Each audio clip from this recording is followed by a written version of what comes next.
خايف اكبر، مش عاوز ابقى فورمال خالص. المصحح مفخد من غير الفرنش فرايز اللي صحح لي الساينس.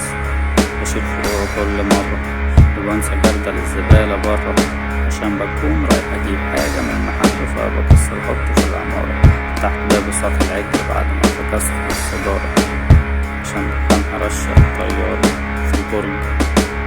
النزلة لعبة المعزوفة على الأرض وبعد كده ماتت 3 سنين فاتت.